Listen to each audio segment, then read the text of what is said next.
غیر مرد کے ساتھ تنہائی میں بات کرنا یا فون پہ بات کرنا، یہ عورت کی اتنی بڑی غلطی ہوتی ہے کہ اس کا نتیجہ ہمیشہ بربادی ہوتی ہے۔ یاد رکھیں، مرد عورت کی ہر کوتاہی کو برداشت کر سکتا ہے، اس کے کردار کی برائی کو کبھی برداشت نہیں کر سکتا۔ تو غیر محرم مرد کے ساتھ گفتگو کرنے سے ایسے گھبرائیں جیسے بچہ کسی شیر کو دیکھ کر یا بلی کو دیکھ کر گھبرا جاتا ہے۔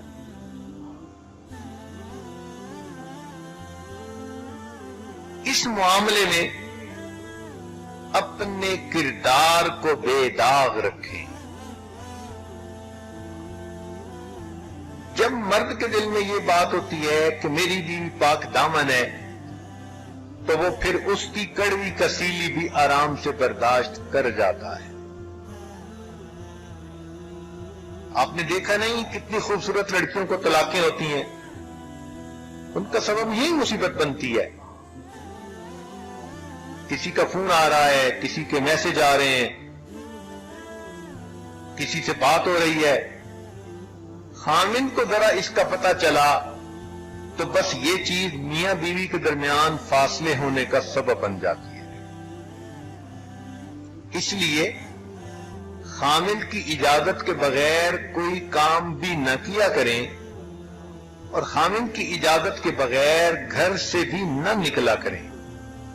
حدیث پاک میں آتا ہے، جو بیوی اپنے خامن کی اجازت کے بغیر گھر سے نکلتی ہے، جب تک لوٹ کر گھر نہیں آتی، اللہ کے فرشتے اس عورت کے اوپر لعنت برساتے رہتے ہیں۔ اور ایک حدیث مبارکہ میں ہے کہ عورت کا خامند اگر کسی جائز بات پر ناراض ہوا اور عورت اس کی پرواہ نہیں کرتی، اس کا خیال ہی نہیں کرتی، جب تک مرد ناراض ہے اللہ تعالیٰ اس عورت کی نمازوں کو بھی قبول نہیں فرماتے۔ حدیث پاک میں غلام کے بارے میں بھی یہی آیا کہ اگر کوئی غلام اپنے گھر سے بھاگ جائے تو جب تک اپنے مالک کے پاس واپس نہ لوٹے اللہ اس کی نمازوں کو قبول نہیں فرماتے۔ تو حقیقت حال کو سمجھ کر دینی زندگی گزاریں گی تو انشاءاللہ یہ جھگڑے ہی ختم ہو جائیں گے۔ تو یہ باتیں تو وہ تھیں کہ عام طور پر عورتوں سے جو کوتاہیاں ہو جاتی ہیں، جن پر پھر میاں اور بیوی کے درمیان جھگڑے ہوتے ہیں۔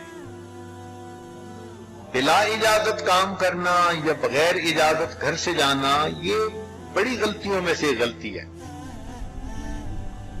اب ایک حدیث مبارکہ سن لیجئے۔ نبی علیہ السلام کے مبارک زمانے میں ایک میاں بیوی اوپر کی منزل پہ رہتے تھے اور نیچے کی منزل پہ ماں باپ رہتے تھے۔ خامن کہیں سفر پر گیا اور اس نے بیوی کو کہہ دیا کہ تمہارے پاس پیچھے ضرورت کی ہر چیز ہے، تم نے نیچے نہیں اترنا۔ چنانچہ یہ کہہ کر خامن چلا گیا۔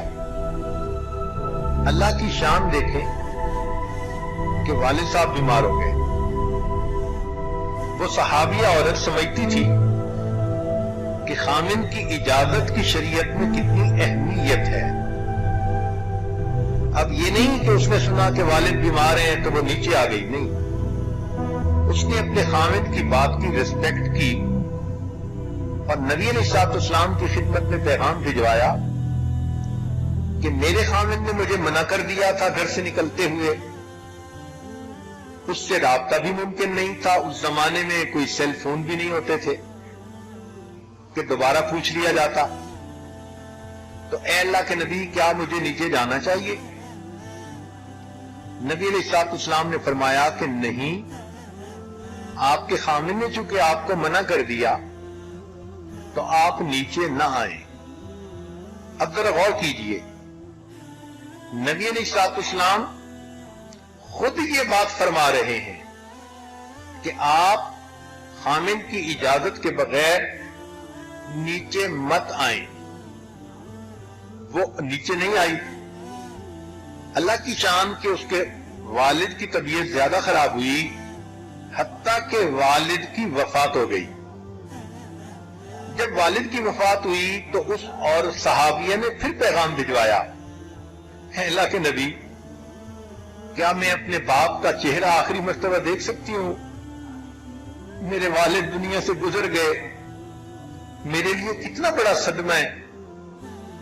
نبی علیہ السلام نے پھر فرمایا کہ چونکہ تمہارے خامن نے تمہیں روک دیا تھا، اس لیے تم اوپر ہی رہو اور اپنے والد کا چہرہ دیکھنے کے لیے بھی نیچے آنا ضروری نہیں۔ وہ صحابیہ اوپر ہی رہی۔ سوچیں اس کے دل پہ کیا گزری ہوگی، کتنا صدمہ اس کے دل پہ ہوا ہوگا۔ اس کے والد کا جنازہ پڑھایا گیا اور اس کو دفن کر دیا گیا۔ نبی علیہ السلام نے اس بیٹی کی طرف پیغام پہنچایا کہ اللہ رب العزت نے تمہارا اپنے خاوند کے حکم کا لحاظ کرنے کی وجہ سے تمہارے باپ کے سب گناہوں کو معاف فرما دیا۔